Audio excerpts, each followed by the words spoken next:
What's up, y'all? It's your boy Cortez Mac, and you are tuned into a brand new episode of Cortez Mac TV. I'm like, look at me all jittery, excited to see y'all. Hey, what's going on? So this week, y'all, I have an interview with Rebel of PTSD, and I know that PTSD is usually a horrible, terrible thing, but this week it's gonna be something great. I want y'all to think about all of your favorite rap duos: Salt-N-Pepa, Outkast, City Girls. Now you're gonna add PTSD to your list, and his interview is gonna give you a lot of reasons why. But before we get into that, I got a few news items that we got to discuss. So let's talk about the news. So I said a few news items, but this week there's really one that's on the agenda, and I think that if you have not been living under a rock, you know what it is. We gotta talk about the baby, y'all.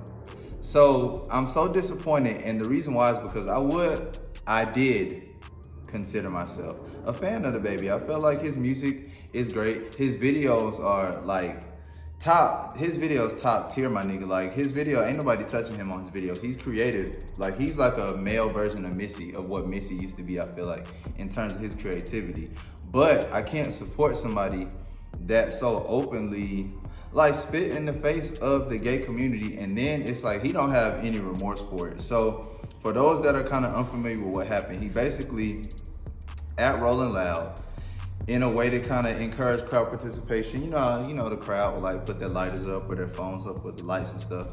He said, you know, if you don't have AIDS, right? If you don't have an STD or AIDS or HIV and you're not finna die in 2 or 3 weeks, put your lights in the air.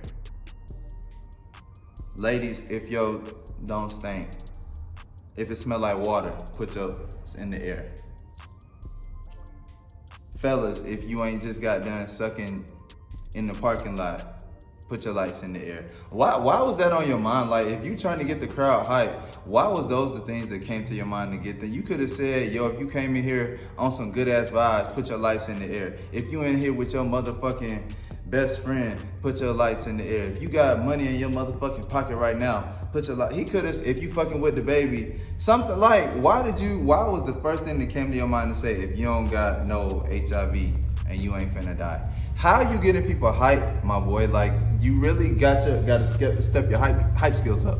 So I went to say that he's not remorseful because he just came up with this video for this song, giving what it's supposed to give. Now, mind you, that's a gay ass term that you're using, sir. So where did you get that from? I don't want to say it's elements of this that's suspect, because I don't think the baby is gay. But it's just weird how that was what he chose to put out into the atmosphere, and this is the hill that he choosing to not die on. But that's the phrase, the hill that he could die on. But he's just choosing to keep dragging this on. So in the Given What It's Supposed to Give video, there's a scene where he's in between two, I guess they're supposed to be gay guys. He holds up this sign that says AIDS, and they like mushing him. He pulls out a gun and shoots both of them. Now, I feel like he is egging this on. Now, Madonna has come out against him. Elton John has come out against him. Dua Lipa is speaking out, and they had the hit Levitating together. Boohoo Man has dropped him. The baby needs to let this go for his own sake, because I feel like he's so talented that if he was to just hush, the damage is already done, but maybe somewhere down the line he can come back. I feel like he's digging a deeper grave for himself with the way that he's handling this.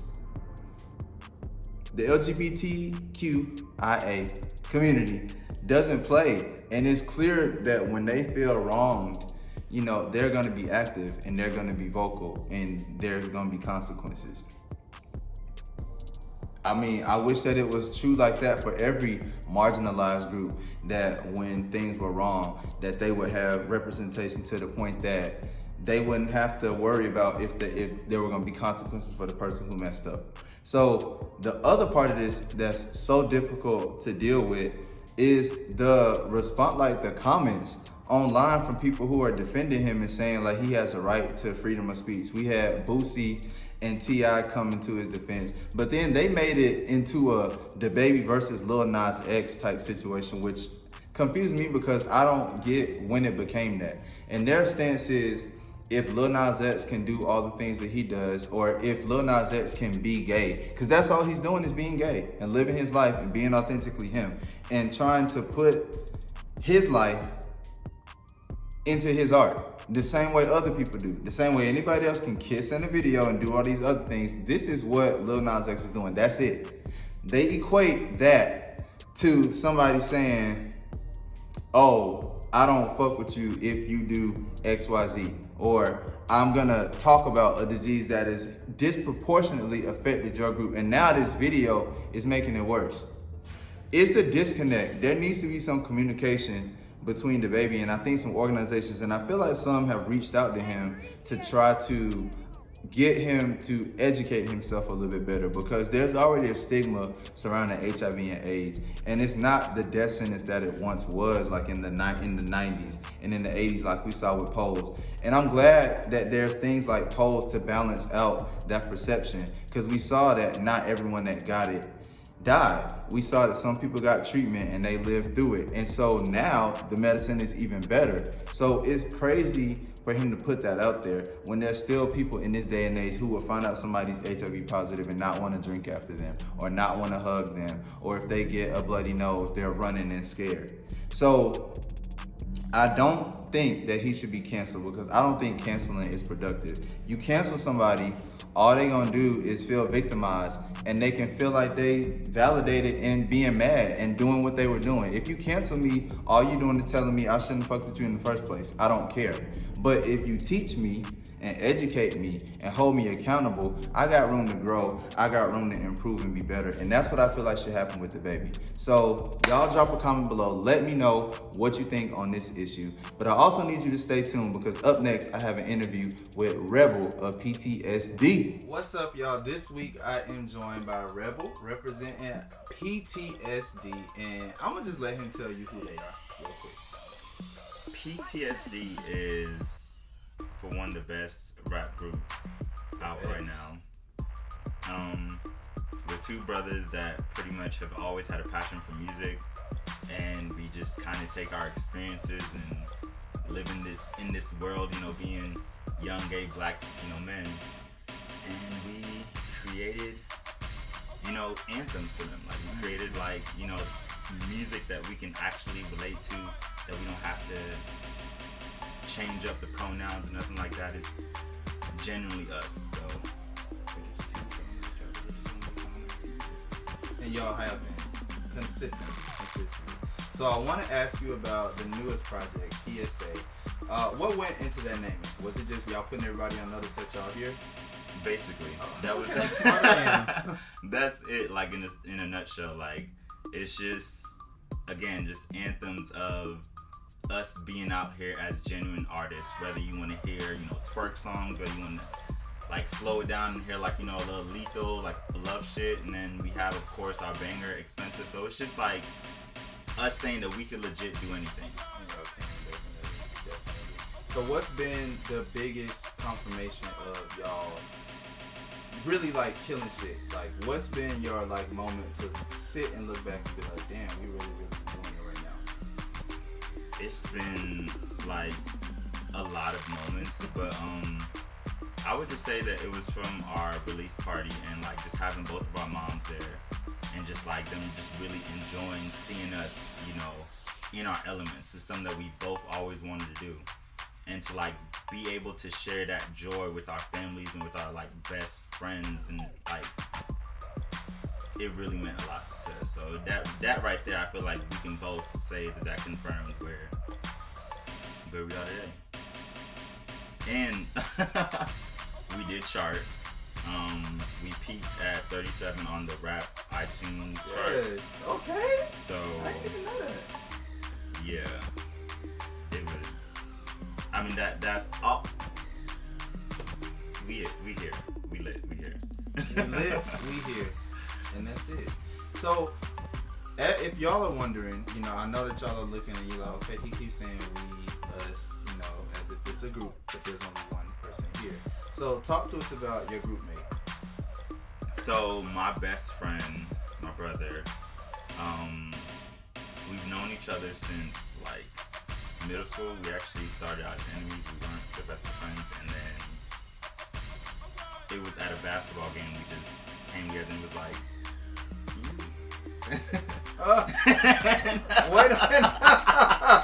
and it was like at that point, we was like, oh, you know, it was just honest, like and genuine, like friendship from there. We both, you know, of course, have our own like lives and stuff like that. So, hold on, I'm sorry. It's okay.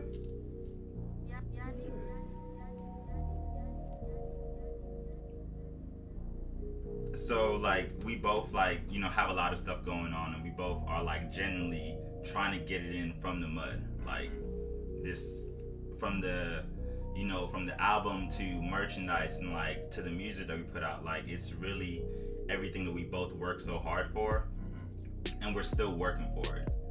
And you know, sometimes, you know, life can get in the way, but at the end of the day, we're both in the sense of we both have an understanding that we're family, first of all.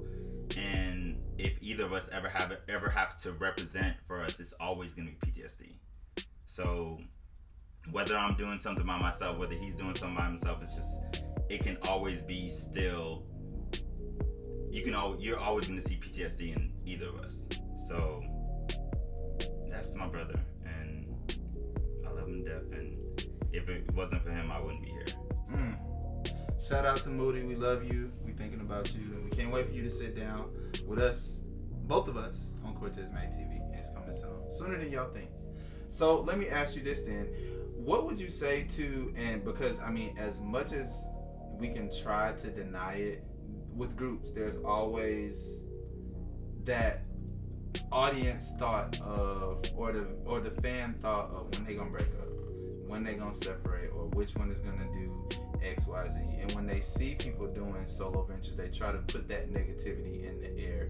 How do you combat that? I'm sure it's not hard. It just goes back to, again, we have a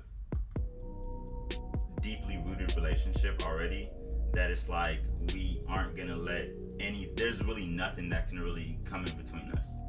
So whether or not that we're together or separate, it's like I said, it's always gonna be, you know, just us, you know, as brothers. So there's always gonna be things, you know, we've both experienced, you know, things, opportunities coming to, you know, either of us, but at the end of the day, we've always put first, this is who we are. We're a package deal in a sense. So I feel like as long as you have that understanding with your bandmate, then, you know, it's really nothing that can, you know, stop you at that point. Unstoppable.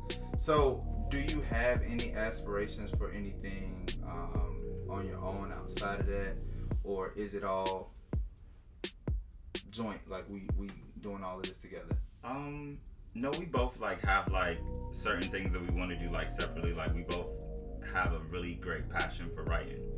So we always want to say that we want to reach out to, you know, much more mainstream artists and figure out a way that we can write for them. And I feel like that's one thing that's a passion of mine, writing. So I definitely would want to do that, you know, whether it's together or separate. Where does that passion come from? Not really being able to talk. So I always felt like I always had to write it out. Like sometimes I feel like I get a little overwhelmed with hearing myself. So the best way I can really express to people is through writing. And yeah. What's been the hardest song that you've ever had to write?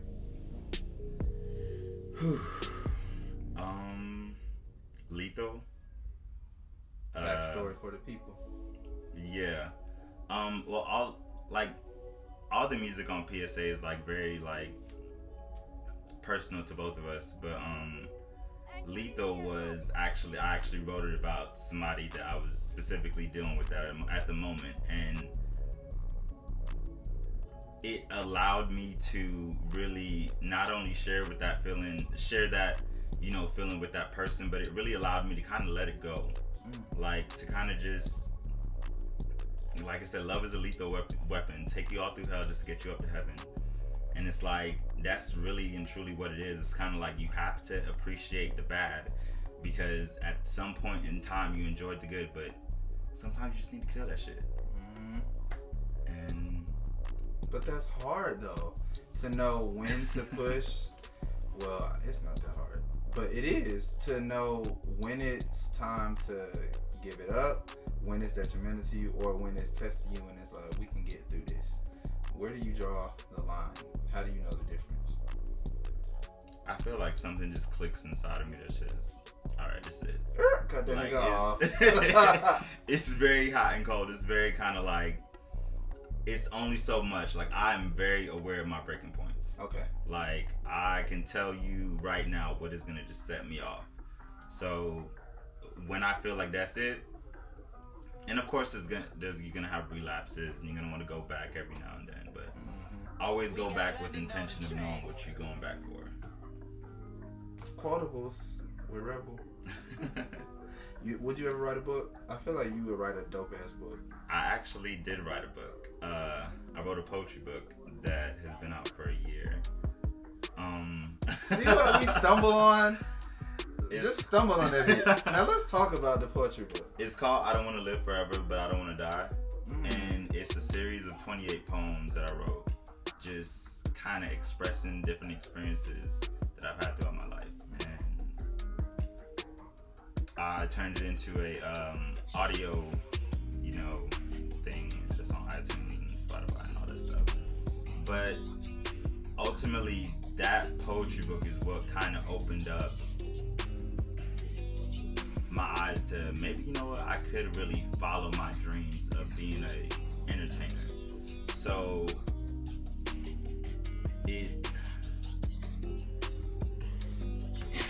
it all really just ties back to kind of PTSD. And the things that I wrote about in the book were experiences that ultimately I had PTSD from. And when I was able to write the book, I was able to kind of release those things and kind of set those demons free, and now be at peace with moving on to the next chapters of my life, which is now here. And you're ready, you feel like? No. Sometimes I don't feel ready, but I feel like I will be when that time is. And at this point, I'm all for just continuously working towards getting to that point. So that's it. That's the blueprint for life for everybody. I feel like nobody is where you want to be, but you are making such great strides, and I hope that you see what we see in the success that you had so far. Like, you are out here killing it. Talk to us about this recent New Orleans trip, because you were out there doing damn thing. Yeah, so I got the opportunity. Well, we got the opportunity to go to New Orleans to perform for a Black Pride Fest. Moody had some work issues, and he wasn't able to take time off, so I just took the initiative to go down there and represent. I went with my boyfriend Hemingway. Shout out to Hemi, we love you. He performed there too, killed it. I was able to open up for him, so that made me kind of hype and whatever. But I went out there, I performed PTSD stuff, and they were really rocking with it. Like, it said they want a Twerk song, put this shit on. And it just made me really that was another confirmation that that we can really do this. Like, if people from a completely different city are really fucking with us, why not? Why are we not doing this at this point? So where do you see you guys at 1 year from now? Hopefully putting out another project. I always say I want to be at the BET Awards. Everybody talk about the Grammys, but I want a BET Award. Yeah, it's art culture. Yes, I get it. Talk about it. Why is it more important? Yes, this is it right here. Tell the people. I just feel that me, especially being, not the quote unquote rapper-esque, vibe or whatever, I'm able to, when I get into the booth, when I like get on any type of stage, I'm able to transform into something that's ultimately entertaining. And that's what BET is. It's supposed to be black entertainment. No matter what type of background this blackness came from, I'm still black. I'm still a part of this culture. So now I want to show y'all a different part of this culture, in a different, you know, in a different form. You know, maybe something that you're not 100% comfortable with, but you know, sometimes I haven't been comfortable with a lot of shit I see on BT all my life. Facts. So if you stayed up till 3 o'clock in the morning, you would be comfortable with a lot of stuff. Yeah. So what do you think about Lil Nas X's performance and how certain people gave him such a negative reaction and how there was such backlash from some people? Shout out to Lil Nas X. Yes. I ultimately, you know, I'm a fan just because of his kind of just unapologeticness. Like I very much am, so I ride for rebels. Clearly. I just want it all to just feel genuine, if you understand what I mean. Definitely. And we can appreciate it, we can hoorah it, and like we can really just we can ride from it, but at the same time be able to criticize and be like, let's see who you really are. I don't want to see who you're trying to force yourself to be, or who you feel that in a sense society is gonna accept, but be Lil Nas X. And that's the only type of feedback I want to give to that. Be the Nicki stan who loves music, who is dope as fucking talented, who we just rooting for. We're rooting for you. Yeah. Got you, sis. Oh! Alright, so before we get out of here, I got to talk about this shirt that you are wearing. I love it. Yes. It's so expensive. Okay. Let's talk about the expensive brand. Expensive is the second single that we released, and it ultimately is PTSD's brand. Like, if you're gonna do anything in the world, it better be expensive. Like, no matter, you know, what brand you got on, no matter, you know, where you working, no matter what type of car you drive, at the end of the day, it's more than just like about money. It's really a lifestyle. It's you valuing yourself at such a higher grade of anybody else in the room. And it's not really about like being cocky, because, you know, you can be cocky with, you know, taste. If you know your shit. So we got the shirts coming out.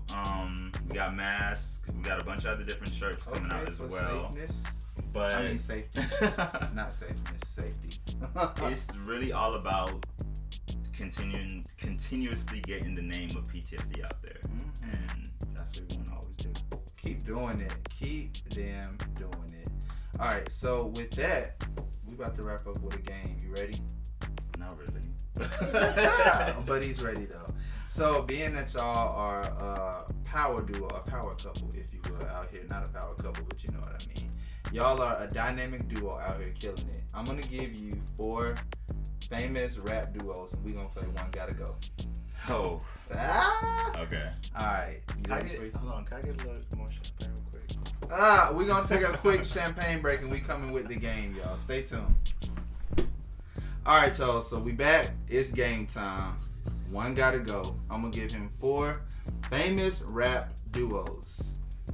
You up for it? I'm ready. Got the champagne. We ready. Alright, so you got Outkast. Okay. You got the City Girls. You got Salt and Pepper. Shout out to Spinderella. We love you, girl. Keep doing what you do. Go ahead, keep spinning. And the Yin Yang Twins. That's number 4. Who you getting rid of? I'm going to have to say, just because Outkast, of course, has to stay. They have to stay. It's Atlanta. Yeah. I'm gonna also say City Girls has to stay, just because they're them. It's JT and Carisha. Exactly. Very much. But this is so hard. Cause Yin Yang Twins are also Atlanta. I moved down here in 2000 from Connecticut, and one of the first like songs I ever heard was the Wait Whisper song. How you doing? Let me whisper. So I'm gonna have to say Salt and Pepper. Salt and pepper gotta go. Get your ass out. I love y'all, but Miss Mamas. Shout out to Salt and Pepper. Shoot, baby, but not today. Y'all out. On that is almost my time with Rebel. I want to talk to y'all real quick about this twerk song video. Now, depending on when you watch this, the link might be right below this. If it is not, you got to stay tuned because it's coming soon to tell them about what they can expect. Twerk song is ultimately a song that's not really, you know what I'm saying? We're basically saying they say they want a twerk song, put this shit on. Like, we not, talking about shake, shake, shake ass. We actually spitting throughout the whole song. We had a very creative concept, and I'm just ready for everybody to see it, experience it. Our first, big time video, so this is gonna be lit. It's gonna be lit, y'all. The lyrics are crazy. Creflo Dollar, something like that. It's a lot. I cannot wait. All right, y'all. Stay tuned. I got a little bit more on this episode, including Who Won the Week. Shout out to Rebel. Thank you for coming through. Oh, where can they follow you? How rude of me, y'all. Well, of course. No, my at is Bad Boy Rebel, so it's BADBWOY Rebel. You can also follow us at official.ptsd. You'll find all our music within our link tree there. And just fuck with us. We here. Just do it, y'all. Stay tuned. Okay, y'all. I lost the Who Won the Week trophy. You mad? Buy me another one. Send it to me. If somebody sends me a trophy, I will use it. I will gladly shout you out, and you will be a proud partner and sponsor of Cortez Make TV. Ding. Do it. So let's talk about who won this week. And she doesn't need any trophies because she is an Olympic gold medalist. This week, shout outs go to Simone Biles for protecting her peace, for protecting her mental health, and withdrawing from the Olympics without worrying about the judgment and the expectations and the hate that was going to come with that from people who I feel like put an enormous amount of pressure onto her. And I think we do it to a lot of our athletes without realizing it, but they're human and they have goals for themselves as well. And when they feel let down in themselves, I don't think that we realize how much of a mental toll that takes. And then to do it on the scale of the Olympics, where you're around all these athletes from everywhere in the world, I can't imagine how much confidence it takes to be able to, and mental strength it takes to be able to do that consistently with all those people around you testing you to ask yourself, am I that good? Dang, I ain't never been to China to compete against this person or Russia to compete against this person. So she performed uncharacteristically during her events in the Olympics, and because of that, she ended up withdrawing and saying that her mind and her body just simply weren't in sync. And to me, I feel like no one has a right to be disappointed, because if she's already given her body, her talent, and her skill to us, who are we to demand more of her, and who are we to judge her when she says it's just not in me right now? And I think that honestly makes her a better athlete to know that her mind and body aren't in sync, because this girl could fall and break her neck if she's really not. Gymnastics is not something that I feel like you can just have an off day and still perform well. Like football, never mind. I almost try to compare and say some sports you can do it, but I don't feel like you should do anything with your mind off. And gymnastics, I feel like, is particularly dangerous. So she's responsible in my eyes, because she's protecting herself, and not only that, she's protecting her team, because she could perform even worse. So let's not come down on this girl even more. Let's commend her and applaud her. Some people are saying that our athletes are going to be soft this generation. I don't think so. I think that they're more in tune with the fact that to be a sound athlete, you have to be of sound mind and body. It takes a lot. And so shout out to you, Simone, and shout out to y'all for tuning in this week. Be sure to hit that subscribe button and tune in next week for a brand new episode where I'm interviewing Kamori of Let's Talk About It. You don't want to miss it. He got a brand new talk show coming soon. It's going to be lit. We going to be lit. I love y'all. Have a good weekend. Let's go.